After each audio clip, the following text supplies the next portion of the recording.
안녕하세요. 한성희 프레젠테이션 대회의 문해력 향상 어플리케이션 한글이를 소개해드릴 한국어 교육 트랙 1과과 허민영 학생입니다. 네, 먼저 발표 순서에 대해 잠시 소개해드리겠습니다. 먼저 문해력이 무엇인지, 그리고 문해력 저하의 원인이 무엇인지, 그리고 왜 문해력 향상이 필요한지에 대해 간단히 알아본 이후에 저희가 현재 현존하는 문해력 향상 방안의 형태와 그리고 이 형태에 따른 아쉬운 점에 대해 알아보겠습니다. 그 이후에 저희 본격적으로 문해력 향상 어플리케이션 한글이의 목적과 구성, 발전 방향에 대해 말씀드리겠습니다. 먼저 문해력의 정의입니다. 문해력은 글을 읽고 이해하는 능력으로 흔히들 알고 계십니다. 하지만 유네스코는 1956년부터 이를 최소 문해력과 기능적 문해력으로 나누어 설명하고 있습니다. 최소 문해력이란 글을 읽고 쓰는 기초 능력, 그리고 기능적 문해력이란 글을 이해하고 사용할 수 있는 능력입니다. 저희가 현재 떨어지고 있다고 평가되는 부분이 바로 이 기능적 문해력입니다. 그렇다면 이 기능적 문해력이 저하되는 원인에는 무엇이 있을까요? 첫 번째는 바로 독서의 저하입니다. 2021년 국민 독서 실태 조사에 따르면 성인의 경우 55.7%였던 독서율이 47.5%로 감소하였고 학생의 경우 92.1%에서 91.4%로 감소하였습니다. 물론 전자책과 오디오북의 비중이 다소 높아진 경향이 보이나 전체적인 독서율로 봤을 때는 감소되고 있음을 확인할 수 있습니다. 해당 조사에서는 독서 방해의 3대 요인으로 1. 공부 때문에 시간이 없어서 다른 매체 콘텐츠를 이용하기에 그리고 독서 습관의 부족을 꼽고 있습니다. 여기서 저희가 주목해야 할 부분은 다른 매체 콘텐츠 이용입니다. 다른 매체 콘텐츠, 흔히 말하는 유튜브나 이런 매체 콘텐츠 이용이 증가함에 따라서 글보다는 사진이나 동영상, 소리로 정보를 얻는 것을 선호하게 되었고 긴 글보다는 요약된 글이나 아니면 장문에서도 필요한 정보만을 읽는 것을 선호하는 것이 현대인의 모습입니다. 이러한 모습 또한 문해력 저하의 원인이 된다고 볼 수 있습니다. 그렇다면 어려운 단어를 더 쉽게 바꾸면 해결되는 문제가 아닌가요? 라고 생각할 수 있습니다. 하지만 문해력은 다음과 같은 상황에서도 중요하게 되는 능력이라고 할 수 있습니다.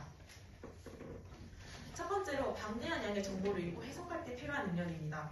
흔히 말하는 디지털 리터러시가 바로 예시라고 할 수 있을 텐데요.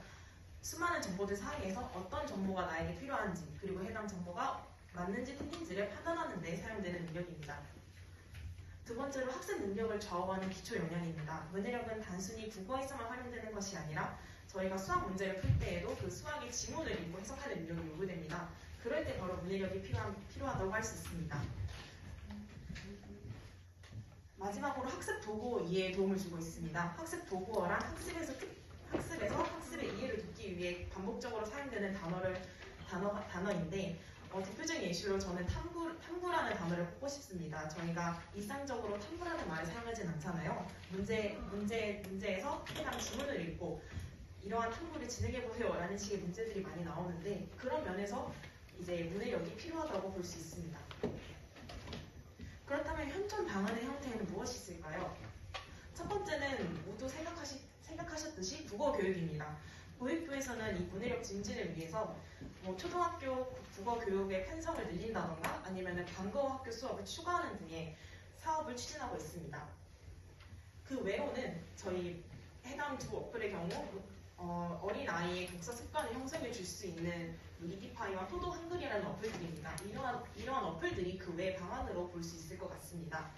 이러한 방안들의 문제점은 학교 교육과정과 가정 내 교육에 의지하는 부분이 크다는 것입니다. 그리고 또한 유아, 초등학생 중심으로 운영이 되고 있다는 점입니다.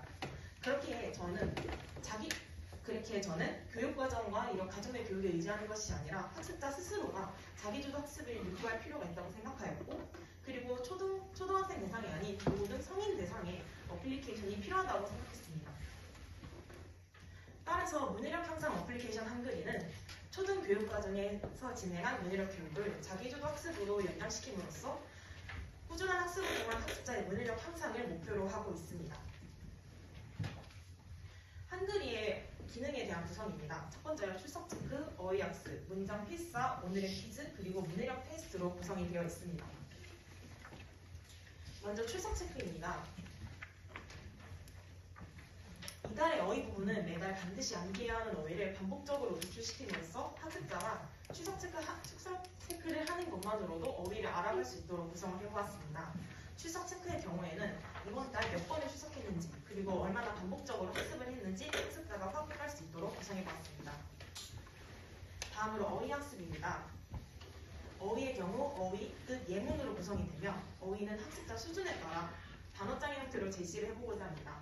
뜻의 경우 사전 등재 기준으로 뜻을 표현할 것이며 예문의 경우 사전에 등재되어 있는 예문과 실생활에서 자주 쓰는 예문을 넣을 예정입니다.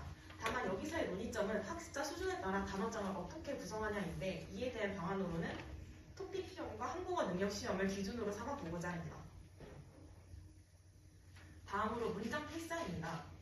오늘의 문장에서는 시, 소설, 기사문의 문장이 매달 나오며 출처도 함께 표기하여 어문도 확인할 수 있게 구성하였습니다. 아래의 필사란은 직접 펜으로 필사하거나 휴대폰이 작아서 펜으로 필사하기 어려운 경우에는 직접 종이에 필사를 하고 그 사진을 업로드하는 방안을 생각해 보았습니다. 다음으로 오늘의 퀴즈입니다. 오늘의 퀴즈는 퀴즈를 통해 그날 배운 것을 복습하고 기록을 통해 틀렸던 문제를 확인할 수 있습니다. 퀴즈 다시 풀기의 경우 지난 퀴즈를 다시 풀어보는 기능으로 틀렸던 문제도 재확인하고 자기가 맞췄던 문제도 다시 복습할 수 있도록 구성해보았습니다. 문해력 테스트입니다. 문해력 테스트는 해당 사진의 경우 EBS 문해력 테스트의 캡처본인데 보시다시피 휴대폰으로 보기에는 문장이 매우 장문입니다. 따라서 보다 효율적으로 화면에 담아야 되는 필요성이 있었는데요. 그래서 이럴 경우 한 화면에 한 문제만 나올 수 있도록 구성을 해보았습니다. 또한 1번 버튼을 누르게 되면 앞에 이렇게 다양한 문제 번호들이 나와서 문제를 왔다 갔다 하면서 풀 수 있도록 구성을 해보았습니다. 다만 이렇게만 하면은 학습자의 동기를 불러일으키기 어렵겠죠. 그래서 다음과 같은 포인트 제도를 이용을 하여 CU 모바일 상품권이나 아니면은 오늘의 문장에서 사용되는 그런 문장들을 직접 구매해서 할 수 있도록 구성을 해보았습니다. 마지막으로 저희의 발전 방향입니다. 문의를 향상을 위해선 단순히 글만을 꾸준히 읽는 것이 아니라 직접 써보는 것도 필요하다고 생각합니다. 그래서 장문 커뮤니티를 통해 다른 학습자의 글을 읽고 자신이 작성한 글도 공유할 수 있도록 생각을 해보았습니다. 네, 다음으로 참고 문헌들입니다. 네, 이상으로 발표 마치겠습니다. 감사합니다.